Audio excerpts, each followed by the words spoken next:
Muito obrigada, senhoras deputadas e senhores deputados. Vamos entrar no ponto da ordem de trabalhos relativos à audição de ex-membros da Comissão de Trabalhadores da Alicup no âmbito do requerimento apresentado pelo Grupo Parlamentar do PS sobre a matéria que tem estado em apreciação nesta comissão. Eu começo por cumprimentar os 4 elementos, agradecer a disponibilidade para aqui estarem. Também lamentar o atraso, mas os trabalhos no Parlamento são muitas vezes assim,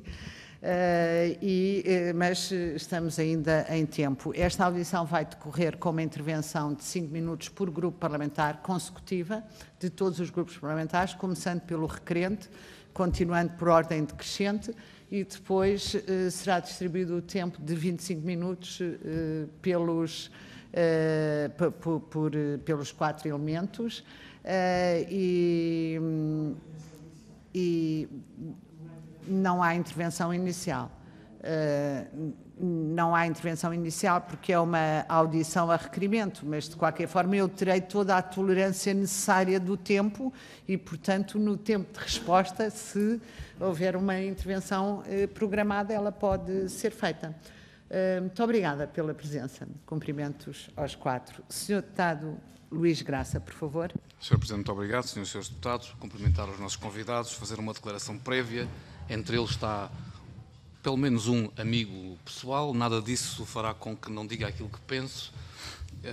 E entendo o Grupo Parlamentar do Partido Socialista que na discussão deste processo pouco transparente, que envolve centenas de famílias, era importante, para lá de ouvir o Governador do Banco de Portugal, numa audição muito útil, e a administração do BIC, era importante ouvir os trabalhadores, os lesados, e perceber pela sua voz a sua perspectiva e entendermos como é que este problema se criou e chegou até aqui.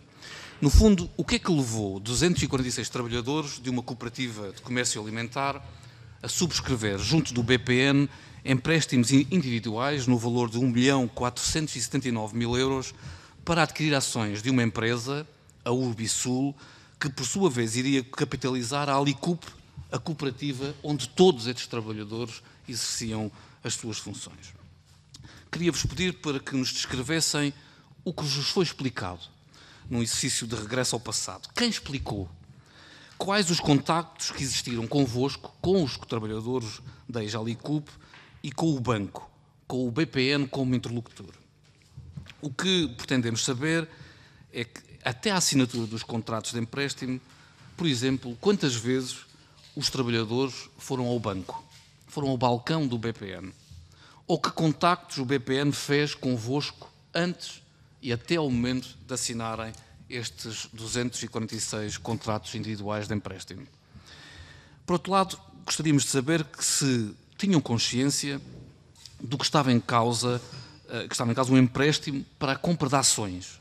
Isto é, se todos os vossos colegas tinham consciência que estavam a assumir empréstimos para adquirir ações não da Alicup, a cooperativa onde trabalhavam, mas de uma outra empresa, a Urbisul, que serviria posteriormente de veículo para financiar a cooperativa Alicup. Onde foram assinados os contratos com o BPN? Foram assinados no balcão do banco? Estão em condições de afirmar que os trabalhadores, os vossos colegas, sabiam exatamente o que estavam a assinar? Os trabalhadores sabiam as garantias que estavam a assinar?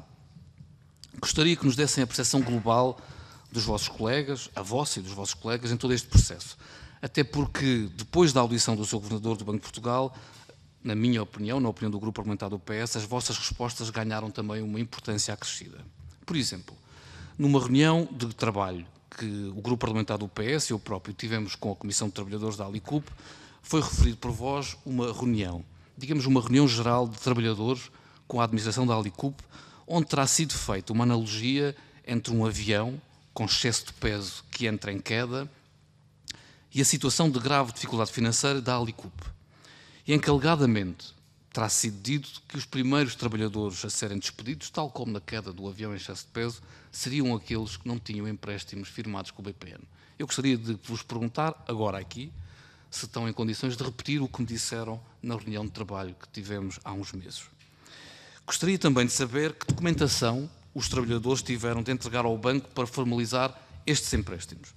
Sabemos que qualquer processo de crédito, antes da sua concessão, deverá ser precedido de uma análise de risco. E por isso pergunto-vos se têm conhecimento da documentação entregue pelos vossos colegas, por vocês e pelos vossos colegas, ao BPN. Falo de declarações de IRS, recibos de vencimento, documentos dos cônjuges. Que tipo de documentos foram exigidos pelo BPN para conceder este empréstimo de quase 1,5 milhão de euros? Depois, na segunda fase, na fase em que a Alicup declara insolvência e é comprada pelo Grupo Nogueira, passa a empresa Nogueira e Filhos a ser responsável pela totalidade dos empréstimos contraídos pelos trabalhadores. É esta a leitura que fazemos pela força de sentença judicial proferida e transitada em julgado que homologou o plano de insolvência da Alicup. A famosa linha G. Não sei se na vossa exposição poderão partilhar com todos os grupos parlamentares o que é que diz a linha G do plano de insolvência da Alicup que foi aprovado em tribunal. Em 2013, os trabalhadores recebem uma declaração do BIC, que entretanto em 2011 compra o BPN, dizendo que para os trabalhadores se encontram asseguradas as responsabilidades por aqueles detidas junto da entidade declarante e contraídas no âmbito do aumento de capital da Urbisul. Ora, nós temos conhecimento que alguns trabalhadores, em 2013, devidamente identificados e na posse da referida declaração, foram ao Banco BIC e pediram que lhes fossem devolvidas as livranças que assinaram e as mesmas lhes foram negadas. Podem confirmar-nos esta informação e explicar em que moldes isto aconteceu? Por fim, gostaria de vos colocar uma última questão que tem a ver com o ofício que o Banco BIC envia hoje à Comissão onde estamos e que, no fundo, fala de um processo, de uma ação declarativa que está neste momento em tribunal, mas também no documento que o Sr. Governador do Banco de Portugal nos entregou no início da audição a semana passada por escrito e que tem a ver com os processos em tribunal ou eventuais processos em tribunal em curso. Eu queria vos perguntar se têm advogado, se os trabalhadores, os ex-trabalhadores da Alicup, têm alguém que vos garanta a vossa defesa e a vossa defesa judicial. E, por fim, quais são as vossas expectativas? Muito obrigado, Sr. Presidente. Muito obrigada, Sr. Deputado. Sr. Deputado Cristóvão Norte, por favor.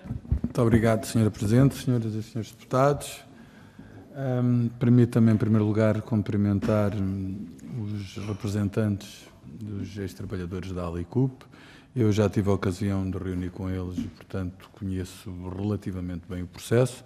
Aliás, a audição com o Governador do Banco de Portugal foi muito útil, como seria muito útil a audição que, infelizmente, não vai ter lugar com o Presidente do Banco BIC, mas, em face das circunstâncias, eu julgo que o nosso propósito aqui é promover um desfecho claro, inequívoco e fazer cumprir aquilo que o Tribunal decidiu. E a sentença do Tribunal, do meu ponto de vista, é absolutamente clara e categórica.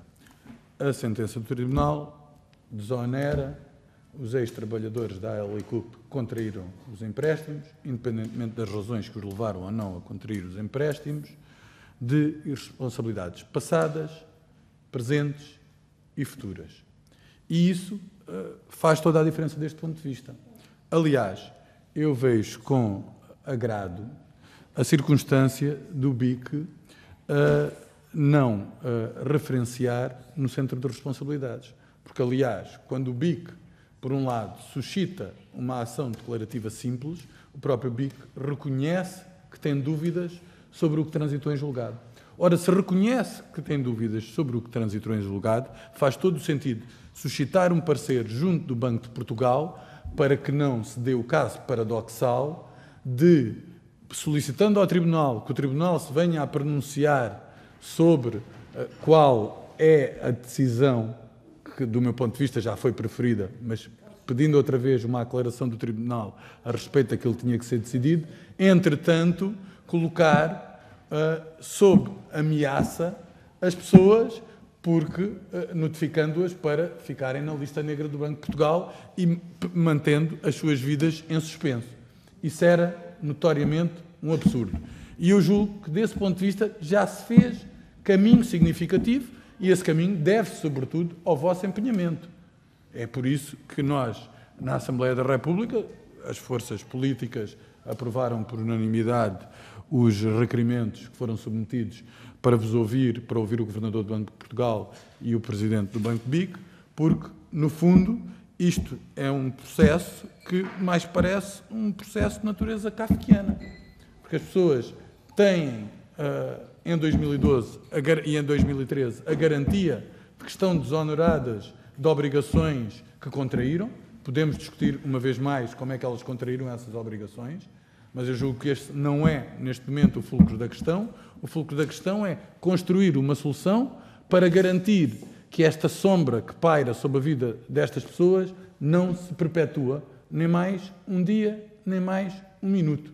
E para não se perpetuar, nós precisamos da ação do Banco de Portugal. Todos os grupos parlamentares, incontroversamente, suscitaram, junto do Banco de Portugal, que até havia matérias que o Sr. Governador admitiu desconhecer e comprometeu-se a suscitar esclarecimentos junto dos seus serviços jurídicos, no sentido de aprofundar essas matérias e agir em caso do Banco de Portugal estar munido das competências devidas para o poder fazer, e, portanto, isso é um compromisso da maior importância que julgo que todos registamos positivamente, e, portanto, estamos a dar passos em frente e não passos atrás. Queremos, é como alguém dizia há pouco, um de vós, numa conversa preliminar, chegar ao ponto final, não ao passo a passo. E ainda estamos na fase do passo a passo. E, portanto, eu julgo que há aqui mecanismos que são mecanismos oficiais, no sentido desta ação declarativa que foi proposta, que os juízes irão definir, mas há uma coisa que, do nosso ponto de vista, é incontroversa. Não pode haver, pelo menos no decurso dessa ação, qualquer imputação de responsabilidade, porque ela não tem qualquer fundamento e é absolutamente ilegítima.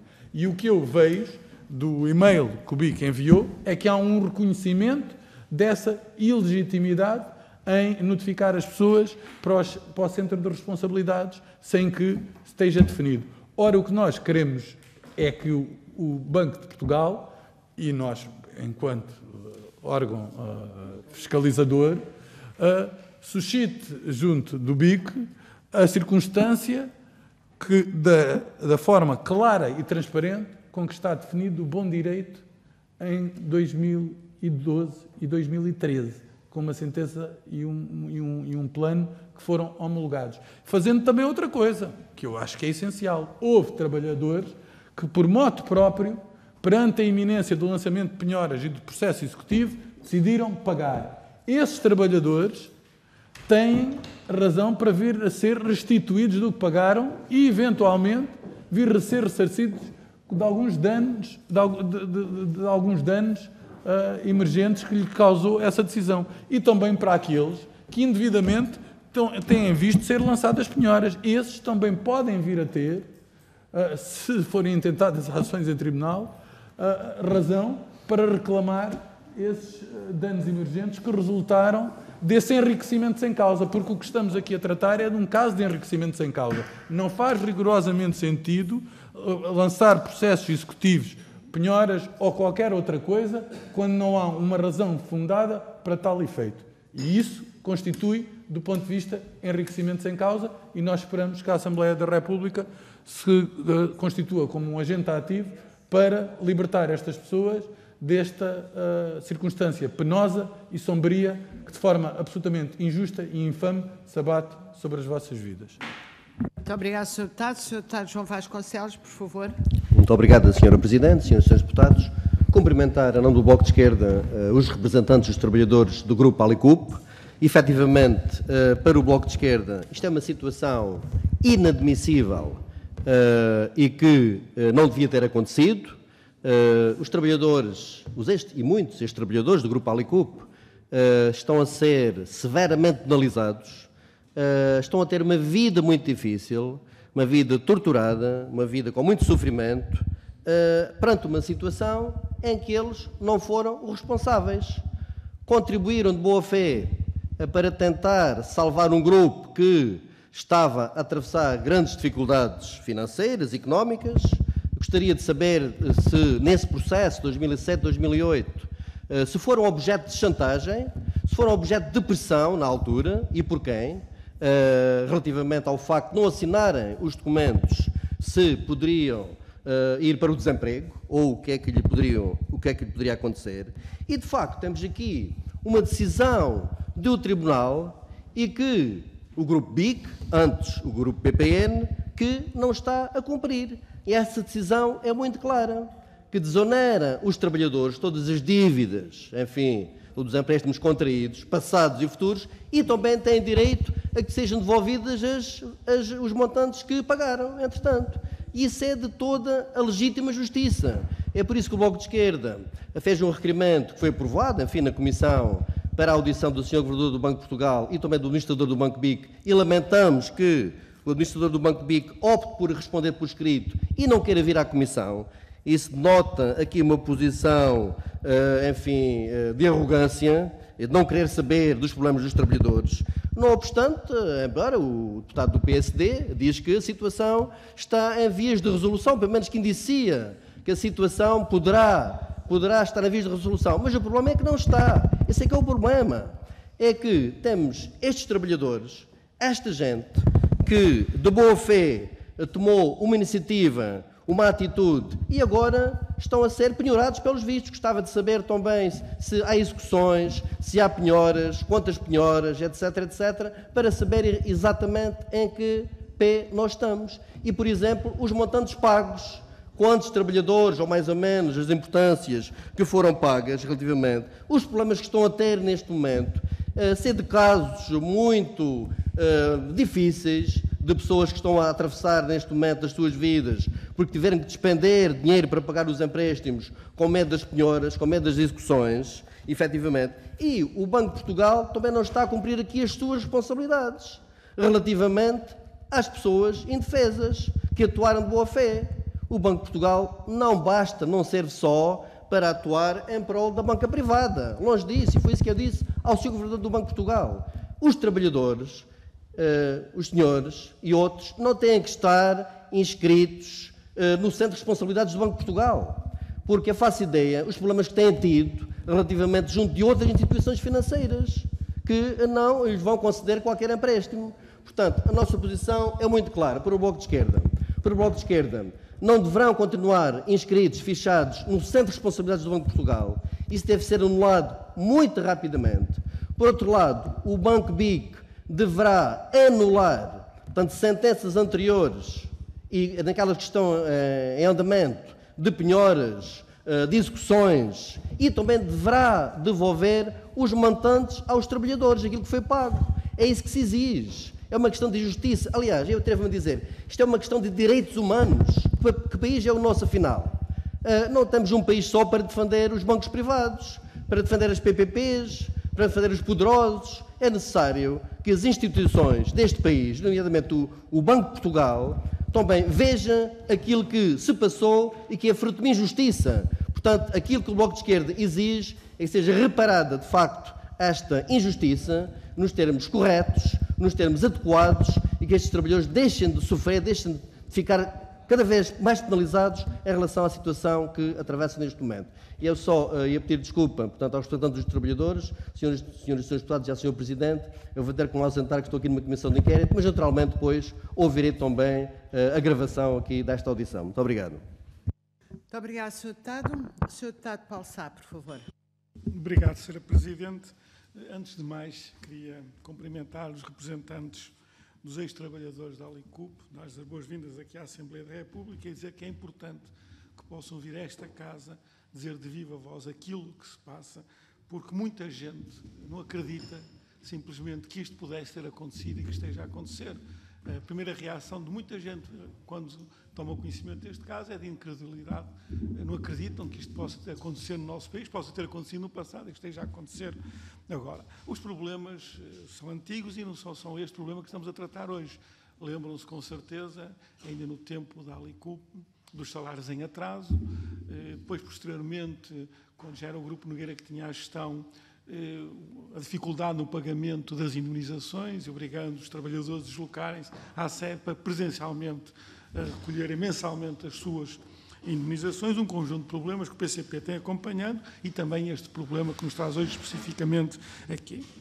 E, em 2012, com a aprovação e homologação do plano de insolvência, como foi dito aqui, desonerava completamente os trabalhadores, dizia, ficando os trabalhadores exonerados de quaisquer responsabilidades passadas, presentes e futuras. Portanto, com a aprovação e homologação deste plano de insolvência, o assunto, aparentemente, do nosso ponto de vista, estava resolvido e os trabalhadores não voltariam a ser molestados novamente com este assunto.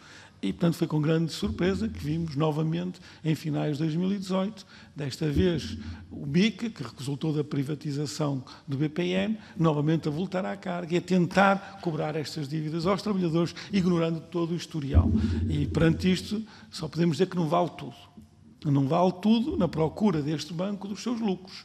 E não vale, em particular, ressuscitar todo este problema e tentar mais uma vez, e já passaram 11 anos desde a contração do empréstimo, tentar mais uma vez espremer os trabalhadores e tentar tirar o que for possível, fazendo-os pagar uma dívida que não é deles. Portanto, não vale tudo e, obviamente, para nós, eu queria vos dizer isso com toda a clareza, só há um desenlace eticamente aceitável para este problema. Só há um desenlace eticamente aceitável, que é os trabalhadores serem completamente desonerados e definitivamente desonerados destas dívidas e aqueles que, por pressões diversas, e já foi aqui referido, com medo das penhoras, discussões, etc., pagaram a dívida e esses serem reembolsados daquilo que já adiantaram. Para nós, este é o único desenlace que aceitamos, que é eticamente, que pode ser eticamente aceitável, que é a desoneração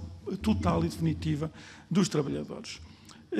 Mas é importante que estejam aqui hoje, eu gostaria que pudessem, até para benefício de quem nos está a ouvir, ou vai ouvir esta gravação, compreender exatamente o que se passou. E o pecado original teve naquele empréstimo, em 2011, que nos relatassem detalhadamente como é que esse empréstimo surgiu, de quem foi a ideia, quem montou o esquema, que tipo de pressões, chantagens e coações foram feitas sobre os trabalhadores, dissessem aquilo que já nos disseram a nós em privado, numa reunião que tivemos há poucas semanas em Silves, que os trabalhadores foram ameaçados diretamente. Os que não assinassem seriam os primeiros a ir para a rua. Portanto, a ameaça do desemprego e as circunstâncias, que nos relatassem as circunstâncias em que esse empréstimo foi concedido, quem foram os beneficiários desse empréstimo, para as pessoas poderem compreender que não são os trabalhadores, os ex-trabalhadores da Alicup, que têm que pagar este empréstimo. E também gostaria que pudessem descrever aqui, também para que as pessoas que ouçam depois desta gravação compreendam o que tem sido nos últimos meses a ação do BIC, porque o BPN já não existe, podemos pedir responsabilidades, mas ficam apenas, digamos, do ponto de vista académico, uma entidade que não existe, mas o BIC existe atualmente.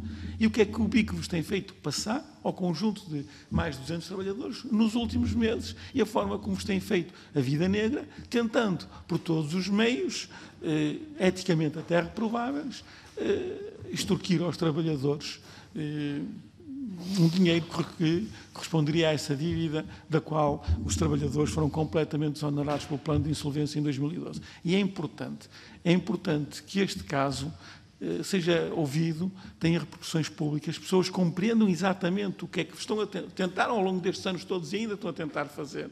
Porque com o conhecimento desta situação, qualquer pessoa pode ter aqui uma posição, que estes trabalhadores não podem continuar a ser molestados. E era importante que esta mensagem chegasse também ao Banco BIC e à sua administração. Hoje mesmo discutimos aqui, já foi aqui referido por outros senhores deputados, que o Presidente da Comissão Executiva do Banco BIC, convidado por esta Comissão para vir cá explicar o que é que anda a fazer e porquê, as motivações, olhos nos olhos. Aliás, como vocês estão aqui, como esteve o Governador, recusou-se e prefere enviar as respostas por escrito e adiar a sua presença nesta Comissão. Isto também mostra que há da parte do BIC uma consciência de que eles não estão a atuar corretamente. Mas é preciso que esse comportamento seja público, que toda a gente tenha conhecimento do que o Banco BIC anda a fazer, o que quer fazer aos trabalhadores, para que haja uma censura social a esta atuação deste banco, para que eles compreendam que têm que deixar de fazer o que estão a fazer e esquecer a cobrança dessa dívida aos trabalhadores e assumirem o compromisso de desonerar total e definitivamente os trabalhadores e reembolsar aqueles que, entretanto, por pressões já entregaram esse dinheiro indevidamente, têm direito a ser reembolsados. E é importante, e também esta audição e a vossa presença e aquilo que vocês vão dizer a seguir é muito importante para esclarecer a opinião pública e para servir de elemento de pressão muito grande sobre o Banco BIC para que eles deixem de atuar desta maneira, porque, mais uma vez digo, não vale tudo e isto estão a fazer com os trabalhadores é indecente e o Banco BIC tem que compreender isso,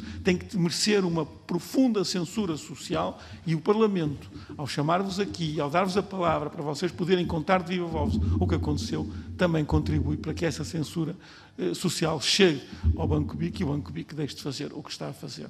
Mas apelo então que possam contar com detalhe aquilo que se passou ao longo dos últimos anos, em particular os últimos meses. Muito obrigada, Sr. Deputado. Efetivamente, antes de passar a palavra aos membros da Comissão de Trabalhadores da ALICUP,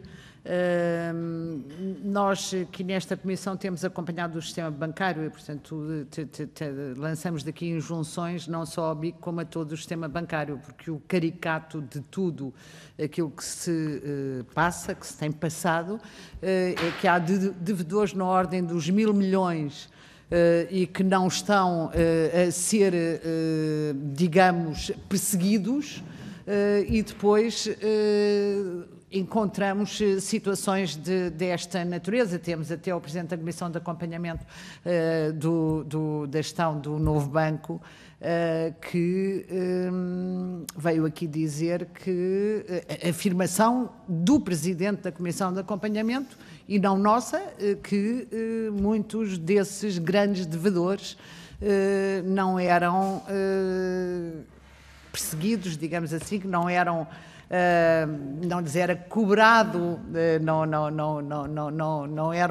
não era apontado o dedo, não eram executados, precisamente por se tratar de pessoas mediáticas. Naturalmente que essas questões nós remetemos para o Banco de Portugal e acompanharemos também essas questões e escusamos de usar de hipocrisia, mesmo no exercício de funções políticas e no exercício de quaisquer funções, o país sabe quais são esses devedores dos 1.000 milhões.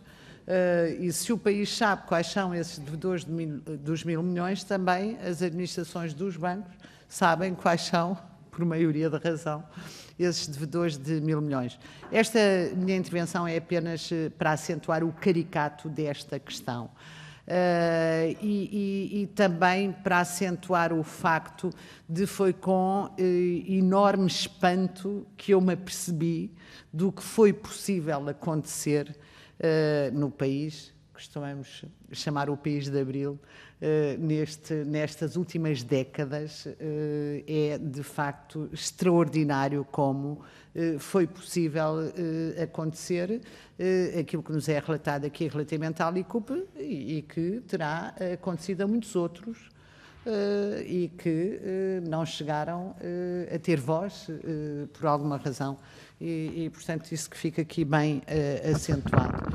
Eu vou então passar a palavra aos membros da Comissão de Trabalhadores da ALICUP, começando pelo Sr. Luís Alves, é? Não sei. Sim. Como? Muito bem. Boa tarde a todos. Boa tarde a todos, Sr. Presidente, Srs. Deputados. Um pouco mais. Desculpe. Antes de mais, obrigado pela oportunidade de nos receber. De facto, este é um tema mirambulesco, por tudo o que já foi aqui referido e que é amplamente conhecido de todos. Mas voltando aqui um bocadinho ao processo, a ALICUP é uma grande empresa, a Sul, toda a gente sabe, chegou a empregar 600 e muitos funcionários, distribuídos por 70 supermercados, entre Algarve e Lisboa. E, finais de 2007, 2008, quando dá-se o início da crise, efetivamente a ALICUP entrou em colapso. colapso financeiro, porque não estava preparada para o crescimento, porque a moderna distribuição começou a aflorar, porque houve uma alteração na legislação no que concerne ao licenciamento da abertura de novas superfícies, enfim, houve aqui uma série de fatores que levaram a que essa delipatização acontecesse. E então surge o BPN. Surge o BPN porquê? Porque o BPN queria, um banco que tinha surgido há relativamente pouco tempo, queria entrar no negócio, queria entrar na nova distribuição e percebeu que havia uma oportunidade para entrar no negócio e conhecer um pouco mais do negócio. E assim foi, entrou e começou a apoiar. Só que chegou um momento em que eles próprios também entenderam que chega, a participação deles tinha atingido o seu limite. E, portanto, estávamos ali perante uma situação que era: a Alicup não tem dinheiro para comprar mercadoria, a Alicup não tem dinheiro para vender, não tem mercadoria para vender, peço desculpa, sem isso não há retorno, não pode cumprir com os seus compromissos, não pode pagar a funcionários, portanto estávamos ali num beco sem saída. Posto todo este cenário, foi agendado pela administração da Alicup e pela administração do BPN, na pessoa do Dr. Oliveira Costa, porque foi decidido diretamente com ele, no gabinete dele, este plano que foi financiar a Alicup através de um aumento de capital subscrito pelos funcionários.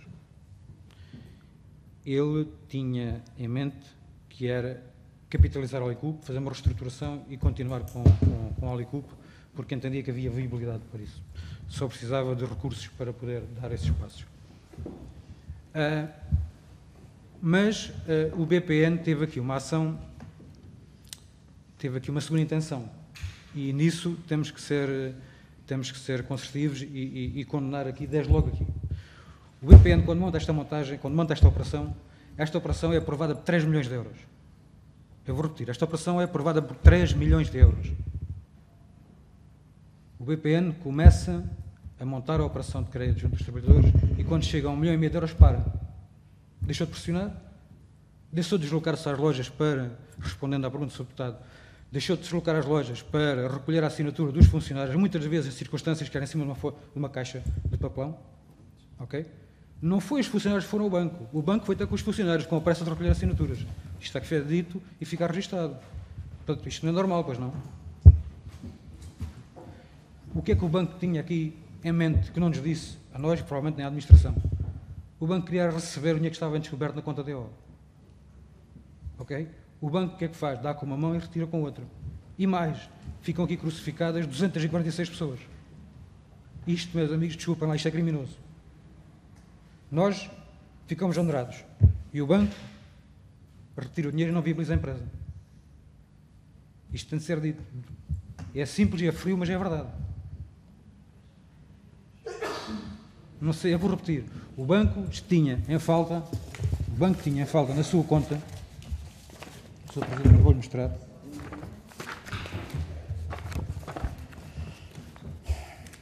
Peço desculpa. Isto é a conta de depósitos da Ordem da Alicup, BPN. Peço desculpa. Isto é a conta de depósitos da Ordem da Alicup, titulada pela Alicup, num extrato que é do mês de fevereiro, e a conta está devedora, como vê, 1.479.000 euros. E sabe o que aconteceu imediatamente a seguir? Foi o crédito de subscrição dos funcionários, 1.391.000, perfeito em 2 trans, mais outra 300 e tal mil que está aqui. 347 mil euros. Ou seja, o banco, a partir do momento em que se tem a situação dele resolvida, acabou. E deixa crucificadas 200 e tal pessoas. Ou seja, o banco é cómodo. O risco não está concentrado numa empresa, onde já por si só ela está numa situação débil, aquilo eu conheço perfeitamente, e fica disperso em 243 pessoas. Mais. Eu digo mais, estes contratos, nós devemos pedir a nulidade destes contratos. Porque, em condições normais, todos nós já fizemos créditos, isto não se passa. O banco, a única coisa que teve e que pediu foi o cópia do bilhete de identidade. Na altura, não sei se já havia CC, mas acho que não. Mais nada. O banco não faz uma avaliação prévia das condições que o funcionário tem ou não para poder cumprir com as suas responsabilidades. O banco não pede a assinatura do cônjuge. O banco não teve o cuidado de, em caso de encerramento da empresa, qual era a situação que ficava dos funcionários. Há aqui uma questão social que não foi tida em conta. Portanto, há aqui um conjunto de situações que, em de todo, não são normais. O banco não teve o mesmo comportamento com a empresa quando concedeu os primeiros créditos, que exigiu análise de risco. Aqui não. Aqui isto foi salvaguardar-se. Portanto, sejamos claros, o banco não quis ajudar a empresa, o banco não quis reestruturar, o banco quis foi salvaguardar si próprio. Tenho aqui também algures, peço desculpa, que lhe posso mostrar. Isto é a decisão do parceiro do aumento de capital, onde tem aqui 3.340.000 euros. 10 anos, tem a taxa, a totalidade e as condições, foi aprovado. Está aqui. Foi aprovado 3.340.000 euros. Onde é que estava a vontade do banco em viabilizar? Quando chegou a 1.500.000 euros, parou. Mas nós, funcionários, é que ficamos com o ônus. Até hoje. Isto passa-se em 2008. Claro que sim. Isto passa-se em 2008. De lá para cá, e pronto, isto, facilmente podemos perceber que o banco não se preocupa minimamente em viabilizar a empresa e salvaguardar a posição dos funcionários, não é? Portanto, isto importa ser referido. E importa referir outra coisa que não tem sido muito referenciada e que é uma preocupação nossa. Nós estamos a falar em 246 pessoas, mas ao mesmo tempo estamos a falar em 246 famílias e ao mesmo tempo estamos a falar a cerca de 1.000 pessoas que estão aqui a ser, desculpem o termo, enxovalhadas na praça pública, porque eles próprios têm responsabilidades todos os dias, há uma incerteza sobre a sua vida, estão inibidos junto ao Banco de Portugal. Ouça, isto é violento. Eu tenho colegas meus a chorarem, querem fazer um crédito para comprar um frigorífico e não podem. Ouça, isto não tem valor. Há aqui danos morais de uma imensidão. Há aqui uma série de custos inerentes aqui que não estão a ser valorizados, que são de valor superior à própria ação que estamos aqui a falar. Senhores deputados, têm noção da dimensão disto? Só interromper para formular a pergunta que já foi feita. Os senhores têm advogado? Não, nós não temos advogados. Nós não temos advogado, queremos pedir ajuda, queremos que nos ajudem. Aliás, esperamos, nós os quatro, espero os nossos colegas, espero a região e o país, que os senhores deputados ajudem a resolver esta questão. Porque isto é uma questão que vai muito além da região, isto é uma questão nacional, isto é uma questão de bom senso, isto é uma questão de sobrevivência, como dizia há pouco, isto é uma questão de direitos humanos. Nós vamos onde é que for preciso. Nós vamos para aqui, nós vamos pôr uma ação, nós vamos pôr o Tribunal Europeu, seja onde for, no limite até o Estado é posto em causa. Onde é que está, quem é que representa, quem é que defende a lei neste país? Vem a pedir credibilidade. Que era que nós acreditamos. Temos aqui uma sentença que transitou em julgado, que faz lei, digamos assim, não é? E que ninguém respeita. Esta sentença, desculpe lá, Sr. Deputado Cristóvão Norte, não precisa de ser clarificada. Esta sentença já foi clarificada. Esta sentença, desculpem lá, já foi clarificada em 2012. Em termos perfeitamente inequívocos. Não é? Qualquer um não tem qualquer dúvida a esse respeito. Ao ler esta sentença, facilmente se conclui que existe uma total desoneração dos trabalhadores. Certo? Portanto, tanto assim é, voltando um bocadinho atrás, quando o banco, em março de 2013, a sentença é homologada, imediatamente a seguir, o que é que o banco faz? E bem, liquida os nossos empréstimos. Sr. Presidente, eu vou-lhe mostrar, isto não é uma anedota, isto é uma verdade. Tenho aqui o extrato meu, minha conta de empréstimo, e eu quero que me explique se estamos num país de... Isto é a minha conta de empréstimo, onde eu subscrevi 12.000 euros de capital. Em 2013, após a homologação do plano, o Banco IBEM faz uma coisa simples, que é isto. Liquida, como vê, tudo no mesmo dia, liquida todas as prestações vencidas, ok? Como estavam todas em dívida, ele fez o processamento de todas elas e expôs aqui no extrato, isto é um extrato da conta de empréstimo, ok? Chegamos ao fim e ficou em dívida um valor de 6.821. Mas o banco, por homologação e de acordo com o que está no plano, liquido o meu crédito de totalidade. Eu, a partir deste momento, fiquei a dever zero, tinha que eu extrato o banco. Senhores deputados, eu devo zero. E agora estou a ser executado. Expliquem-me qual é a lógica. Que país é que temos? E todos somos responsáveis. Nós somos, porque inicialmente o fizemos. Mas nós todos também somos. Agora, pergunto, o que é que nós fazemos perante isto? Ou seja, peço desculpa. Eu só queria interrompê-lo para perguntar com precisão como é que foi a abordagem que foi feita, porque aquilo que aqui está a ser dito fica gravado, fica para a memória futura e para a memória presente e para conhecimento de todos. Como é que foi a abordagem? Quem fez a abordagem? Com nomes em cima da mesa. Sim, a abordagem, quando nos foi apresentado pelo nosso Presidente do Conselho de Administração da altura, ou para a Administração da altura, por Dr. José António, que entretanto infelizmente faleceu, numa reunião onde foi apresentado este plano como sendo a salvação da empresa, no sentido em que ia permitir termos novamente liquidez para repor o normal funcionamento da empresa, repor as normais relações com os nossos stakeholders e isso permitir ter, enfim, uma reestruturação que permitisse continuar a empresa. Mas ficariam com participações na empresa? Nós, esta ação de aumento de capital foi feita da seguinte forma. Nós, funcionários, subscrevíamos ações de uma sociedade chamada Urbisul. E porquê? Porque, se não sabe, eu explico, uma cooperativa, em sede de Assembleia, cada cabeça é um voto. Ok? Sim. Se nós entrássemos todos para o aumento de capital, significa que 246 pessoas tinham o poder da cooperativa e que decidiam. Então, foi feito um aumento de capital numa sociedade anónima e ela é que entra no aumento de capital, ela é que entra na cooperativa. Significa que tem um direito a um voto. Dá aqui um desequilíbrio desproporcional das posições. Mas, para falar um bocadinho melhor sobre essa dita reunião, onde foi aqui falado alguns já do avião, do famoso avião, eu vou convidar aqui o meu colega Luís Bandarra, porque o Luís era supervisor. E ele também sofria pressão para resolver, porque ele tinha a seu cargo também pessoas. Portanto, ele relata também aqui um bocadinho o que se passou. Eu vou passar a palavra. Muito bem. Ora, então, boa tarde, Sra. Presidente, boa tarde aos Srs. Deputados. Obrigado por nos terem recebido e pela forma calorosa também como nos souberam defender na última audição, o Governador do Banco de Portugal. Esta exposição que o Luís aqui já fez, portanto, ao fim e ao cabo, conta aqui basicamente toda a história das 246 famílias da região do Algarve, que efetivamente estão a passar as passinhas do Algarve. É uma frase nossa dos algarvios.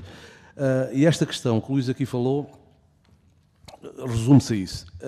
As pessoas que trabalhavam no grupo na altura e atendendo à crise que o país vinha a atravessar, foi-lhes dito: nós estamos sem mercadoria nas lojas, precisamos fazer uma operação financeira de forma a garantir mercadoria para as lojas.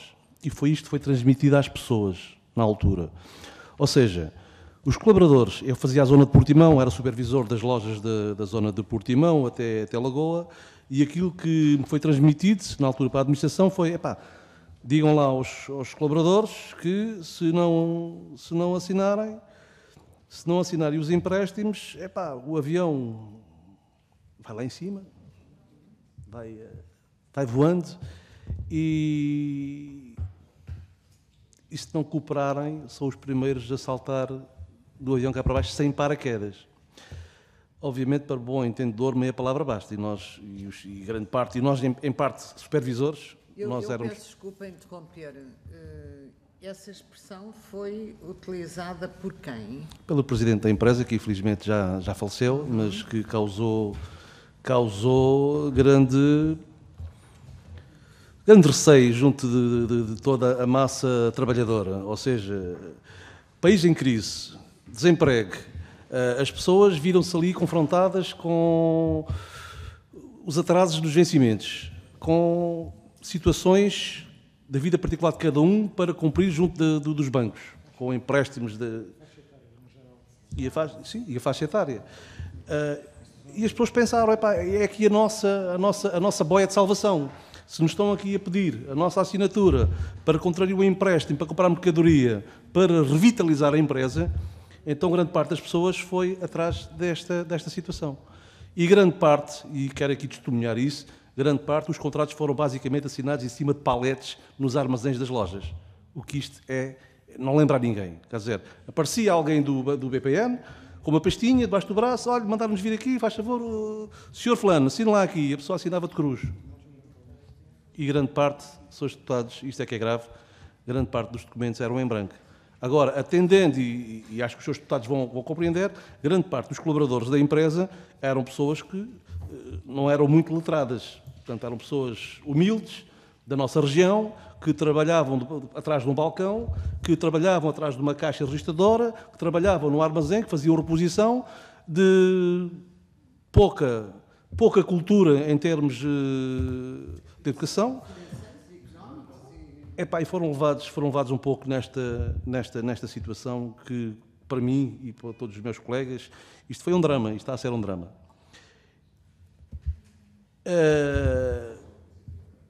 O que eu acho, na minha opinião, foi que todo este processo, acho que ninguém estava à espera que os trabalhadores no Algarve, passados estes anos todos, se unissem. Nós, enquanto massa trabalhadora da EJALICUP, conseguimos aqui, num prazo muito curto, reunimos aqui um conjunto de pessoas.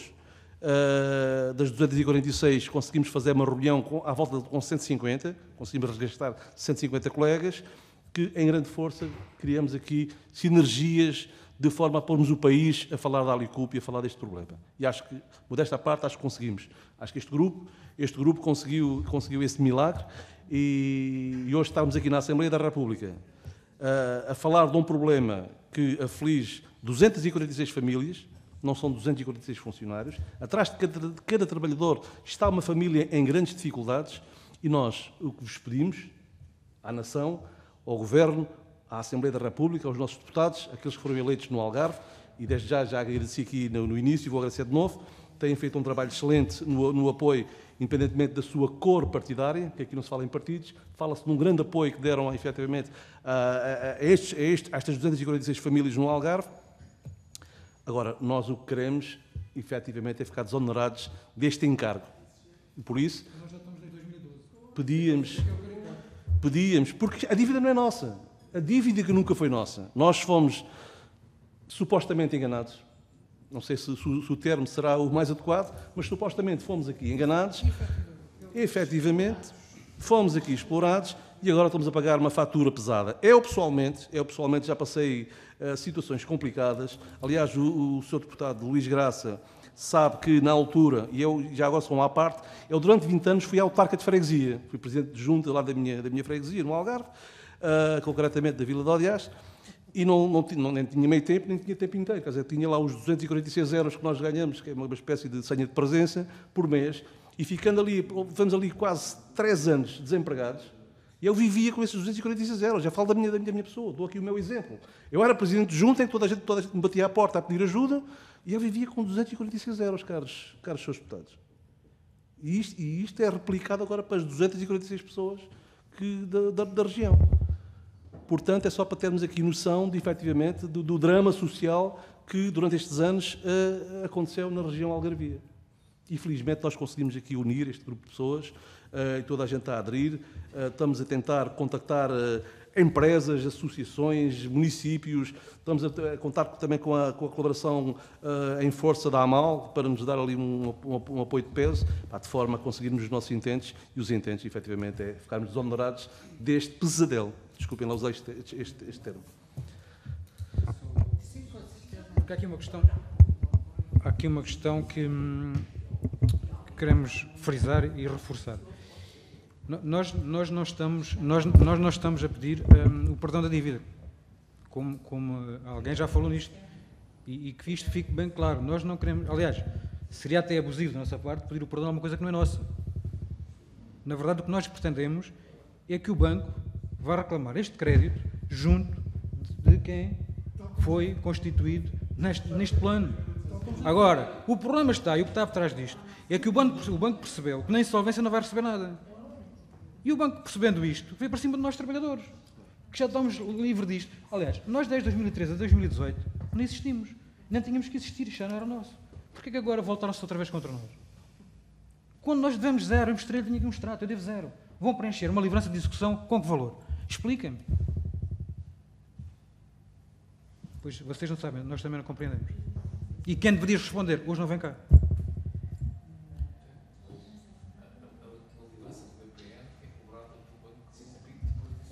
Mas liga o microfone, por favor. Portanto, isto é qualquer coisa que é inqualificável. E é esta lei que nós temos, quando todos os dias vimos, ainda há pouco tempo, perdões de milhões a toda a gente fica a dever, não paga, e nós, trabalhadores, que queremos e quisemos na altura, em função do que nos foi apresentado, viabilizar uma empresa, salvaguardar os nossos trabalhos e o nosso trabalho e dos nossos 600 colegas, hoje estamos perante este drama. E num processo de uma insolvência de 80 milhões de euros, sabe, Sr. Presidente, qual é a única pessoa que está a ser crucificada para pagar? Os ex-trabalhadores da Alicup. Não os créditos laborais recebemos, os fornecedores não recebem, os bancos, que são criadores comuns, como este, já perceberam que não recebem, e estamos cá nós, com a bandeira na mão e a corda ao pescoço. Portanto, ajudem-nos. Nós não temos advogado, nós somos pessoas simples, como já perceberam, queremos, e isto é uma injustiça do tamanho, o que se está aqui a passar. Apelo à vossa sensibilidade para isto. Por favor, não nos deixem de ajudar. Acho que isto é um caso inédito, não sei se conhecem, nós não conhecemos mais desta dimensão e nestas circunstâncias. Portanto, isto tem de ser dito mais que uma vez, temos de alertar e vamos chegar a todo lado.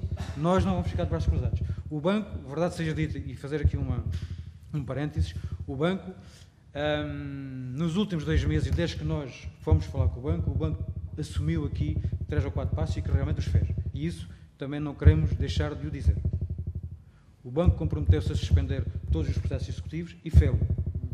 O banco comprometeu-se a não voltar a esse tema enquanto a ação declarativa não estiver resolvida, verificada.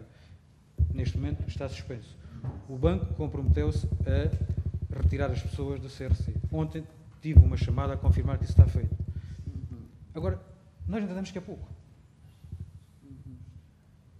Nós queremos que o banco retire a ação, dê por nula a ação e que venha a reclamar esse crédito junto da empresa que foi constituída para dar viabilidade. E está no plano, foi homologado, feche-se lei. Se assim não for, para que é que serve a lei neste país? Deixo esta pergunta. Peço mais uma vez que nos deputados desta República que nos ajudem, porque nós queremos, muito sinceramente, dizer aos nossos colegas, à nossa região, ao nosso país, que acreditamos no país, acreditamos na lei e acreditamos que, com a vossa ajuda, vamos conseguir resolver isto. Não sei se os meus colegas querem também dizer alguma coisa. Senhores deputados, querem tirar mais alguma dúvida? O meu nome é Paulo Martins. Eu trabalhava também na Alicup. Fui também pressionado a subscrever este empréstimo. Na altura que assinei, é muito caricato, porque eu já sabia que ia sair da empresa. E isso aconteceu 3 ou 4 meses depois. Mas também sabia que estava no contrato assinado entre nós e a Alicup que, a partir do momento que se deixasse de ter vínculo laboral com a empresa, não fazia sentido ser sócio desta Urbisul, que seria acionista ou cooperante da Alicup. E então também estava confiante que, a partir do momento que eu decidisse a minha vida, sairia da Alicup e seria ressarcido deste valor e deixava de ser sócio de uma coisa que já não me interessava, segui caminho para outro lado e isto não aconteceu. Nunca conheci nenhum funcionário do BPN, nunca nenhum funcionário do BPN veio ter comigo para assinar os documentos. Eu a que assinei, aliás, os da Alicup não viram os funcionários. Assinamos, os documentos apareciam lá, aquilo era tão rápido, que queria dizer massa. Era uma fábrica, até as próprias agências do Algarve não estavam habituadas a tantos créditos numa semana, que era uma coisa louca. Só conheci o meu gestor de conta passados 3, 4 anos, nunca tive nenhum contacto com o banco. O dinheiro foi, era pago todos os meses pela empresa, essa depois a Alicup deixou de pagar. Na altura, e depois eu comecei a pagar já no grupo, na altura da NF, para não ficar com o valor do Banco de Portugal, e fui ressarcido com esse valor. Depois disso, recebemos as tais declarações a dizer que já não devemos nada, encerraram-nos as nossas contas e o Banco Eurobic já abriu contas nos nossos nomes. O Eurobic, eu agora tenho uma conta no Eurobic, em meu nome, sem a minha assinatura. Você ainda paga a comissão. Espera. Eu tenho uma conta do Eurobic em meu nome, já pedi as cópias dos documentos de assinatura não me dão, pedi extratos da minha conta de crédito da altura em que o Luís Alves tem um extrato e não me dão, nessas datas não me dão. Tenho, por engano, por lapso, fiz uma transferência da minha conta pessoal para essa conta nova que descobri que tinha no Eurobic. Está lá, não foi penhorado esse valor, está lá. Fui a uma agência para tentar levantar o dinheiro, porque por lapso fiz essa transferência, não me deixam levantar o dinheiro. Só podemos falar acerca destas contas com a doutora Ana Gouveia do Eurobic, com a administração do Eurobic. Parece que há um regulamento interno para tratar deste assunto, porque as pessoas têm que ter formação, porque é um assunto tão caricato que as pessoas que estão nas agências do Algarve não têm formação para isto. E então há um formulário, um questionário, uma notazinha, um memorando da empresa para ajudar os funcionários a tratarem deste assunto, porque isto é tão caricato. Senão não estávamos aqui todos a perder tempo, e não estamos aqui a perder tempo. Só parece que a administração do banco, que tem realmente... Aliás, eles deviam ir trabalhar para os outros bancos. Esta administração devia ir para o BPI, para o BCP, para a Caixa, porque os outros não cobram aquilo que têm que cobrar. E estes querem cobrar aquilo que não têm que cobrar. Tenho dito. Obrigado. Sr. Deputada Conceição Se me João. deixar, Muito bem. eu acho que este caso é assim. As pessoas, os senhores estão todos de boa fé, estavam todos em estado, acederam a uma situação em estado de necessidade, porque eram os postos de trabalho e as vossas famílias que estavam em causa, mas o facto de não terem advogado não vos aproveita nada, e o facto do banco ter decidido suspender as execuções pode ser um ato de boa vontade temporária, porque a qualquer momento ele pode ser retomado. E, portanto, ficar assim não vos ajuda. E eu queria deixar aqui um alerta de uma coisa que devem fazer, que é recorrer à senhora Provedora de Justiça e ela própria... Sr. Deputada, deixe-me só interrompê-la brevemente, até para dar aqui uma justificação, que vou dar sem...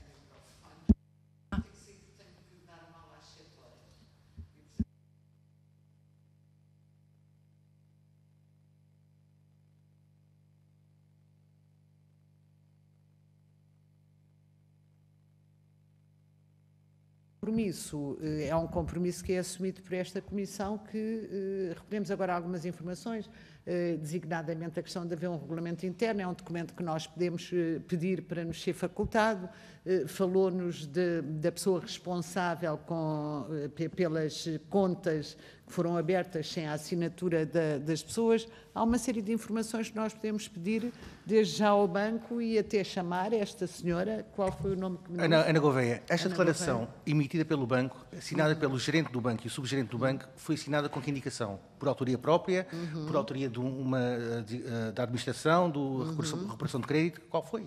E podemos ficar com uma claro cópia claro dessa sim, claro que sim, com tudo. Bem. Claro que sim. Eu, de qualquer forma, agora serei substituída pelo Sr. Deputado Carlos Silva e o que pudermos fotocopiar, depois desencadeamos um conjunto de contactos e de consultas e vamos conseguir também que o Presidente do BIC aqui venha ou que se faça representar. Sr. Deputado, então, peço desculpa. Muito obrigada, Sr. Presidente. Eu queria prosseguir no sentido de poder dar alguma ajuda, no sentido de começarem a fazer algum caminho, porque, apesar de tudo, há coisas que é preciso atalhar. Que é assim, eu só precisava de saber a data em que lhe cancelaram, portanto, a dívida, qual foi a decisão do Tribunal que permitiu que o banco tomasse a decisão de lhe cancelar a existência da dívida, só para ver onde é que temos que ir buscar o processo. A data, qual é o banco que lhe...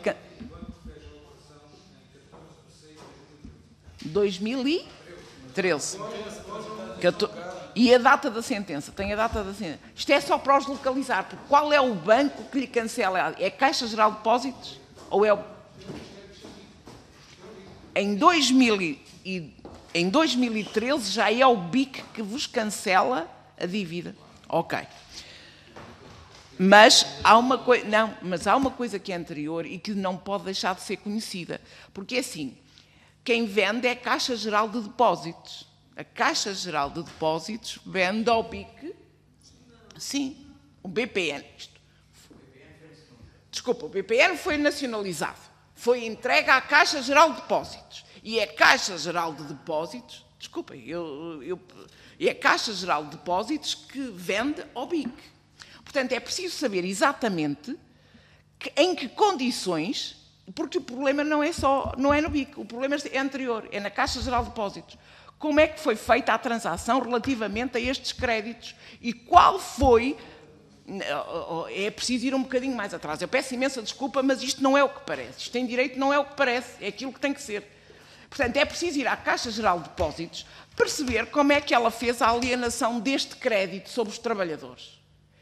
E os senhores não podem estar sem advogado, mas se estiverem sob a tutela e o patrocínio da Provedoria de Justiça, os senhores têm que ir num litisconsórcio.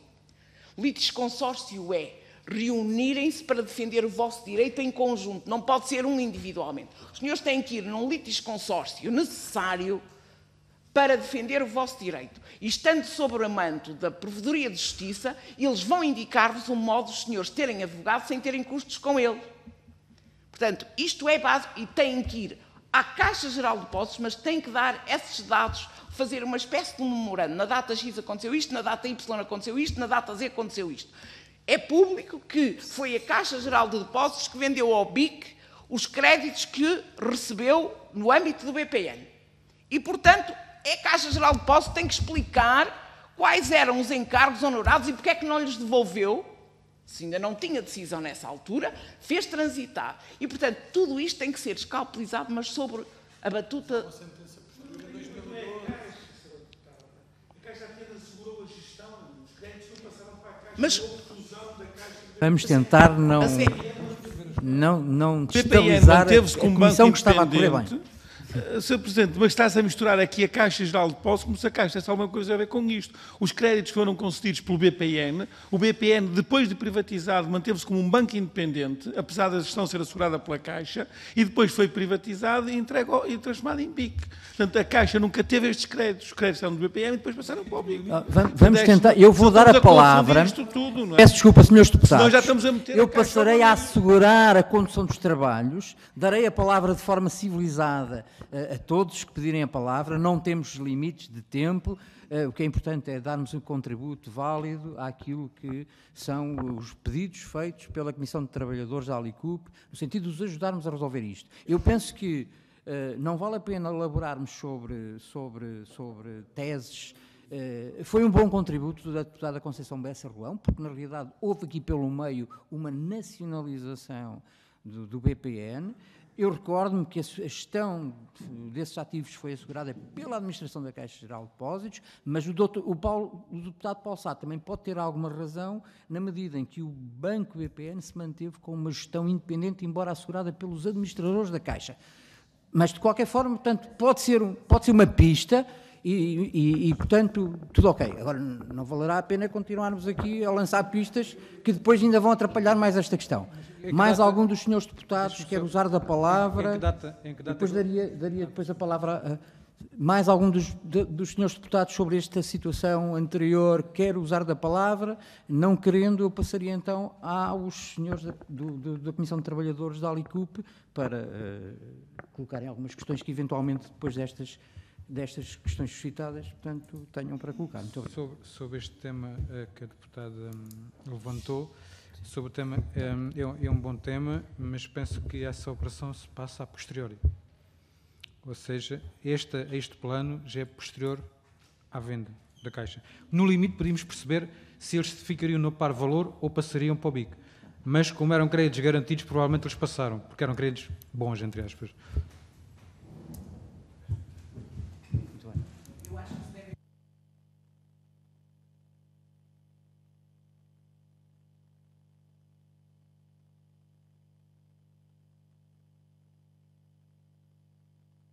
Mais havendo a colocar, dou por terminada esta audição, desejando mais uma vez, em nome da Comissão, que o assunto se resolva e que a contente de todos os trabalhadores, naturalmente. Muito obrigado.